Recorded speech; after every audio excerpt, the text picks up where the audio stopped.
Joining me right now, progressive radio host and Fox News contributor Leslie Marshall and American Majority CEO Ned Ryan. Good to see both you guys.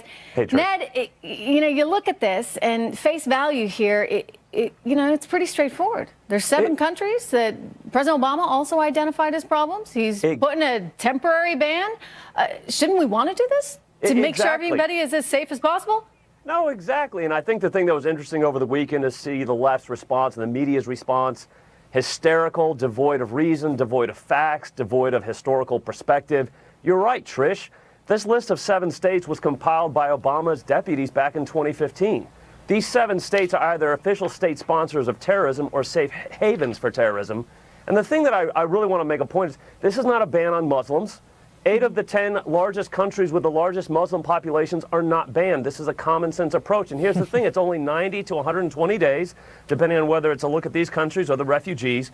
This is a common sense approach. America first. Let's protect American citizens. I think the thing that's been interesting to see, Trish, with this response, again, devoid of fact and reason, kind of plays into Steve Bannon's hands when he made that comment in the New York Times that the press is playing the opposition party role. He says that, and then literally within 24 hours, here they go, playing the role of the opposition party. Okay, so the press does not like Donald Trump. The left does not like Donald Trump. Exactly. And anything that he does is going to get scrutinized in a way that, well, let's just say, held to a different standard than, say, Barack Obama would have been held to. But Leslie, as you look at all this and you see the hysterics and you see the protests and people freaking out and thinking that this is some kind of new America, what's your response? Well, I'm sorry. I'm one of those that's hysterical, you might say. And one of the reasons for that is even Rudy Giuliani said this is a backdoor Muslim ban. The 7 nations that we have blocked the individuals and detained these individuals from, none of them have individuals that have committed terrorist attacks on American soil. Okay, can I stop you on that? Can I just stop you on that? Because I've heard that from multiple people. And I got to tell you, you go overseas, Leslie, you look at what has happened in Europe, and you look at the hundreds of lives that have been lost as a result of these terrorists that have trained overseas in places like Syria, and they come back, whether to Belgium, whether to France, and they're launching these attacks. So to say, well, it's never happened, Leslie, it could. And shouldn't we be doing everything in our power to prevent it?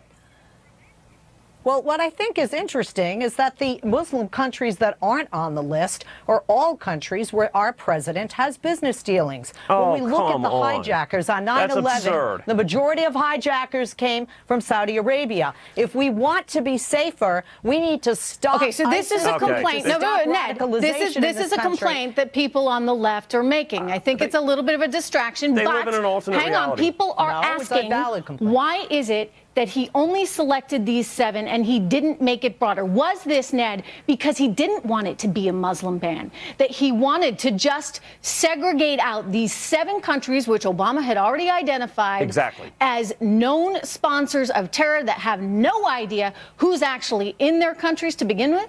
Exactly. No, I think this is a very responsible first step. Again, Obama compiled this list. Trump basically, he just duplicated the list. I think it's a step in the right direction. Actually, Trish, to be honest, I don't think it went far enough, but it's a first step in the right direction. Well, I wonder if he's also putting all those other countries on notice saying, listen, you got to know who's there. Exactly. Because if you don't, we're going to ban you as well, at least temporarily. Leslie and Ned, thank you so much.